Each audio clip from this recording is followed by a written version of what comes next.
Ang magandang balita ayon kay Mateo. Unang kabanata. Ito ang talaan ng mga ninuno ni Hesukristo na mula sa angkan ni David, na mula naman sa lahi ni Abraham.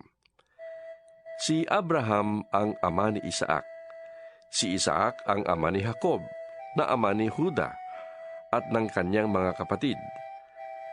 Naging anak naman ni Juda kay Tamar, sina Fares at Zara. Si Fares ang ama ni Esrom, at si Esrom ang ama ni Aram. Si Aram ang ama ni Aminadab. Si Aminadab ang ama ni Naason, na ama naman ni Salmon. Naging anak ni Salmon kay Rahab si Boaz, at naging anak naman ni Boaz kay Ruth si Obed. Si Obed ang ama ni Jesse, na ama ni Haring David. Naging anak ni David si Solomon, sa dating asawa ni Urias. Si Solomon naman ang ama ni Roboam. Si Roboam ang ama ni Abias, at si Abias ang ama ni Asa. Si Asa ang ama ni Josaphat, at si Josaphat ang ama ni Joram, na siya namang ama ni Ozias. Si Ozias ang ama ni Jotam, na ama ni Akaz, at si Akaz naman ang ama ni Ezekias. Si Ezekias ang ama ni Manases, at si Manases ang ama ni Amos, na ama naman ni Hosias. Si Hosias ang ama ni Jeconias at ng mga kapatid nito. Nang panahong iyon, dinalang bihag sa Babylonia ang mga taga-Huda. Pagkatapos na sila'y daling bihag sa Babylonia, naging anak ni Jeconias si Salatiel, na ama ni Zorobabel. Si Zorobabel ang ama ni Abiud, na ama ni Eliakim, at si Eliakim naman ang ama ni Azor. Si Azor ang ama ni Sadok, na ama ni Akim, at si Akim naman ang ama ni Eliud.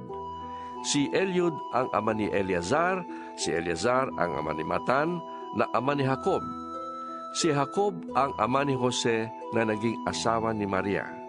Si Maria naman ang ina ni Jesus, na tinatawag na Kristo. Sa makatwid, may 14 na salinlahi mula kay Abraham hanggang kay David. 14 mula kay David hanggang sa pagkabihag ng mga taga-Huda sa Babylonia, at 14 din mula sa pagkabihag nila sa Babylonia hanggang kay Kristo. Ganito ang kapanganakan ni Hesukristo. Si Maria na kanyang ina at si Jose ay nakatakda ng pakasal. Ngunit bago sila nakasal, si Maria ay nagdadalang tao na. Ito'y nangyari sa pamamagitan ng Espiritu Santo. Palibhasa ay taong matuwid si Jose na kanyang mapapangasawa, at dahil ayaw niyang malagay sa kahihiyan si Maria, binalak niyang hiwalayan ito ng palihim. Subalit, habang pinag-iisipan ito ni Jose, nagpakita sa kanya sa panaginip ang isang anghel ng Panginoon. Sinabi nito sa kanya, Jose, anak ni David, huwag kang matakot na pakasalan si Maria, sapagat ang sanggol na ipinaglihi niya ay mula sa Espiritu Santo.